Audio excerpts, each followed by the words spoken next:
Good afternoon. Today we are going to start with the Congress Socialist Party. Last day we have completed CDM and the post-CDM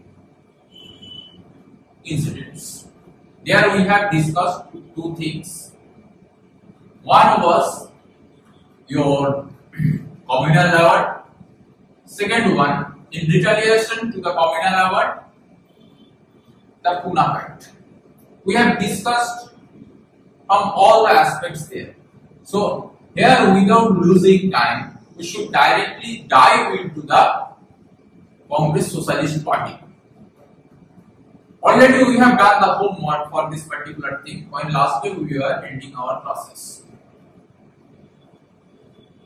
Finally, the withdrawal of the CDM was there from Patna, Bihar, 1934 in the month of the May. Final withdrawal was there. Now from there, again the same thing, you see same pattern. After the NCM, the Swaraj Party from that particular session. So here also the same thing is happening.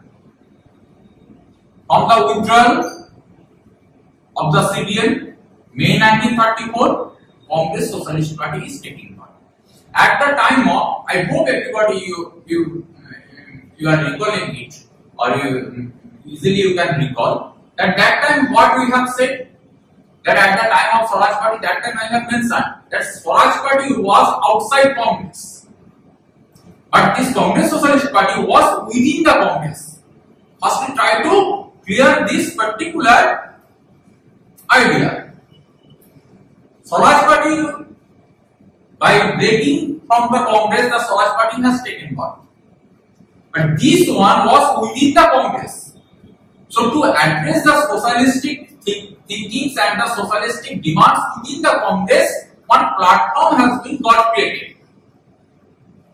The name has been given the Congress Socialist Party. So from where the Congress Socialist Party has taken part? From Patna, 1934, the Congress Socialist Party has taken part. So, before getting into the things, like every classes, we have drawn one blueprint, and in your PDF also, if you are going with the things, you are going to get the things. Still, I have also has written the things here. Go step by step. Congress Socialist Party.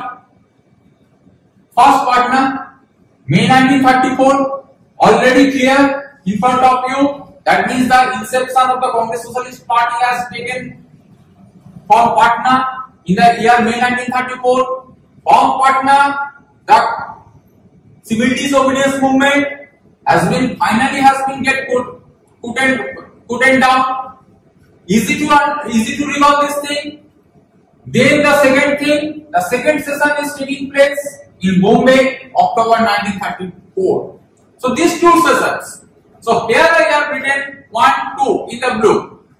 First one, All India Socialist Conference, Patna, May 1934. Chairman was Acharya Narendra Dev. Acharya Narendra Dev.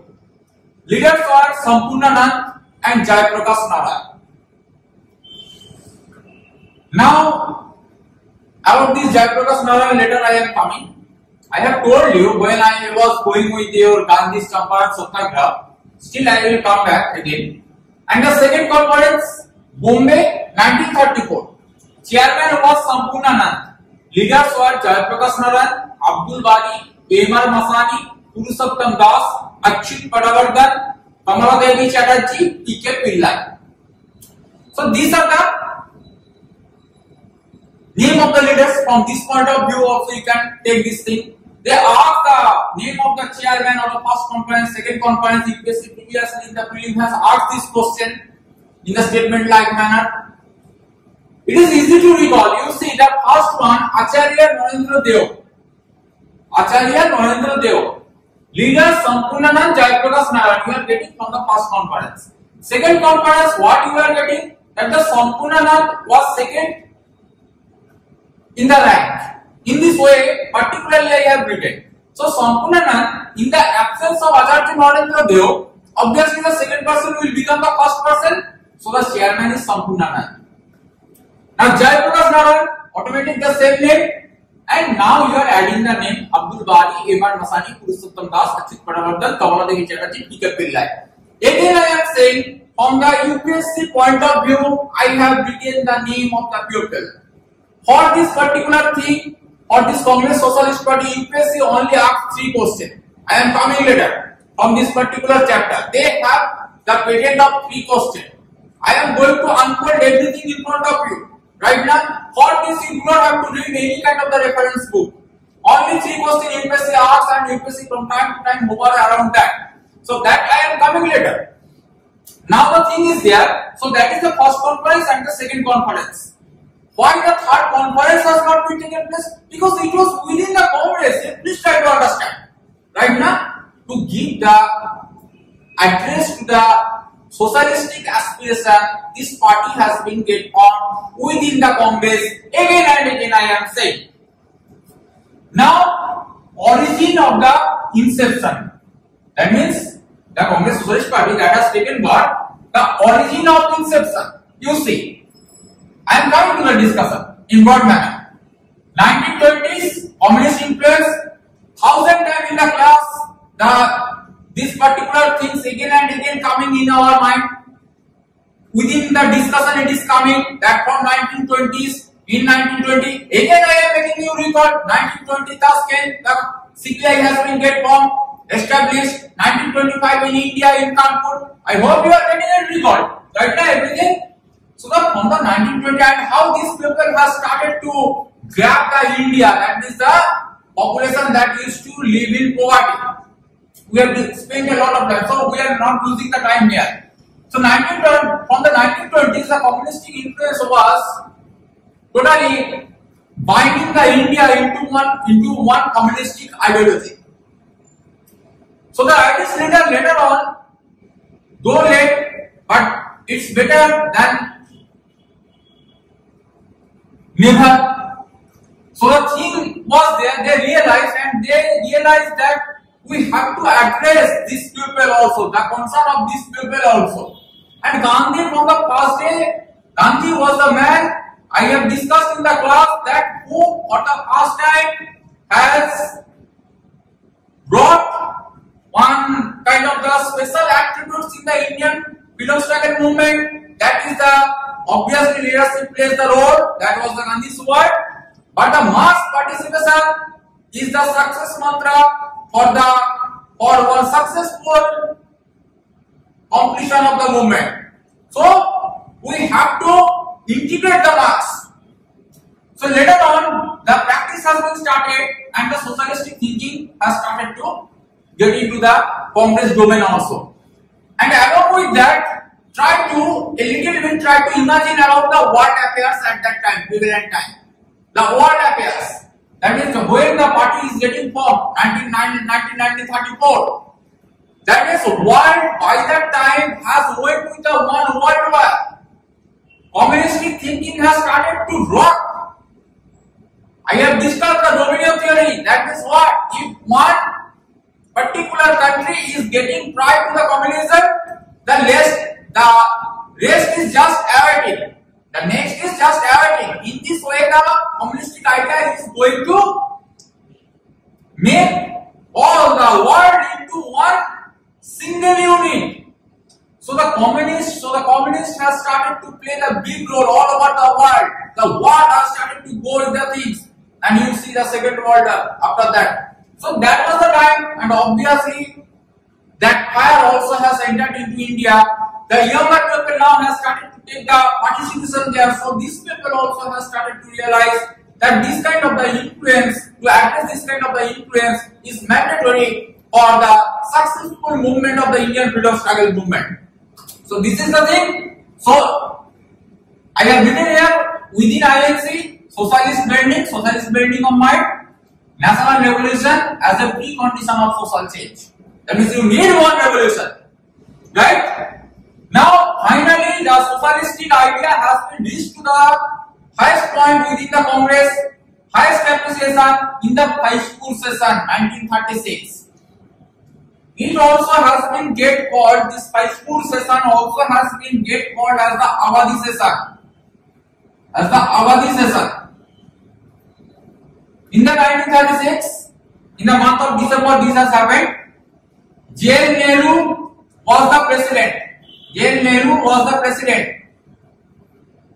That the blueprint that I have given about this Congress session and the remarks, there you are going to find that. There you are going to find one thing, that in the 1936, two session was there. Two session was there. This is the December session 1936. Right now. Now UPSC day by day is asking the some kind of a tricky question. It is not tricky at all. It is the thing that they are trying to find out that whether you have the full concept or not. Right now, it is not tricky. Where the Phaispur is situated? Phaispur is situated in Maharashtra. In Maharashtra. In Maharashtra, Phaispur. Now in 1936, another session in the month of April was there. In the notes you will see, in the Congress session note, that was in Lucknow. Who was the president? This very J.N. Nehru. People get perplexed. Now J.N. Nehru, I have already discussed, one socialist friend of mine was there, that when I was discussing about the Indian Independence League, Fabian socialism already I have discussed. So the J.N. Nehru was the president, so obviously you can expect that the people are going to get, that means this socialistic aspiration is going to get the appreciation there. So the air has been get surcharged in the Phaispur session, and in the Phaispur session in the Congress Working Committee, these people from this league of people, they have been got included in the Congress Working Committee. So later on we are coming to that. So that is the Phaispur session. A lot of people, if you ask that Phaispur session, a lot of people are going to say, very few number of people, that it is also called the Awadhi session. But the place where it is situated, as for example, that the Gandhi for once has been got elected as the president of the Congress 1924 in the Belgaum session, in the class we have discussed only one, right now, or only for once. It is situated in Karnataka. So this kind of the questions are also going to be get asked. And especially in the interview, these are the non-breaking questions. You are going with the full confidence. They ask this kind of the question to totally make you unknown. So whatever the things I will try to provide again and again, I am saying in the class, I will try my best to provide as per the demand of the UPSC. Here we are not here to go with the things that how to become an academician. We are not in any battle with the academician or anyone in this world, or with any teacher or any mentor. Everybody is doing the great job. We do not have any problem. We do not even have any problem about the bullshit contents that is getting surfaced all over the social media. We should only concentrate on our work. So please try to rely on me, because what the UPSC's demand is, I am only saying you this thing. Because at day's end, again I am saying you have to manage all the things. Today these kind of the things are going to think, are going to seem that these are the very small things, but piling up, and within 2 hours, that means in the prelim, you have to go with the fire. Right now, instant fire. That means whatever you have read in your life, within 2 hours, the things are going to be get asked. So it's not easy. What you can bear, only allow your brain to keep the things in your permanent memory. So this is how this Phaispur session thing is there. Now here I have showed you that is why it has become popular. This Congress Socialist Party influence. Delhi, UP, Bihar, Mumbai, Maharashtra, Madras, Kerala. Now you the people, you are going to say, sir, mugging up, and those people who have got these things, a lot of people are sending me the message that, sir, you have made the history so easy and so nice that everywhere the clues are there. and you provide the clue so that we can recall. Now here you can ask, sir, this one we have to mark up. No, my dear, you do not have to mark up. Start with Delhi. Delhi is bordering with UP. Delhi is bordering with UP. UP is bordering with the Bihar. So it's easy. From Delhi, if you are starting your journey, you are going with UP, and from UP you are going with the Bihar. And easily you can. Now you are ending in Bihar, you are starting again from B. So that is Bombay. Bombay comes within Maharashtra. So it's easy. Then Madras and Kerala. How to use the map? You see that when you are going with the things, that the Madras and Kerala, these two things, Madras means what? Madras means what? Madras, modern name Chennai. Chennai, everybody you know. Now, the name of the states, Tamil Nadu. Everybody you know. And Kerala is situated here in the map. If this is the map, it is the Tamil Nadu and Kerala. You see, Madras and Kerala. So the southern part, both the adjacent state was there under the influence of the Congress Socialist Party. So this is the thing, that the main thing. Now how this inception has taken place and how this people has started to work, and what was the differences between the socialist and the communist. This question has been got asked by the UPSC. All the things now I am going to discuss.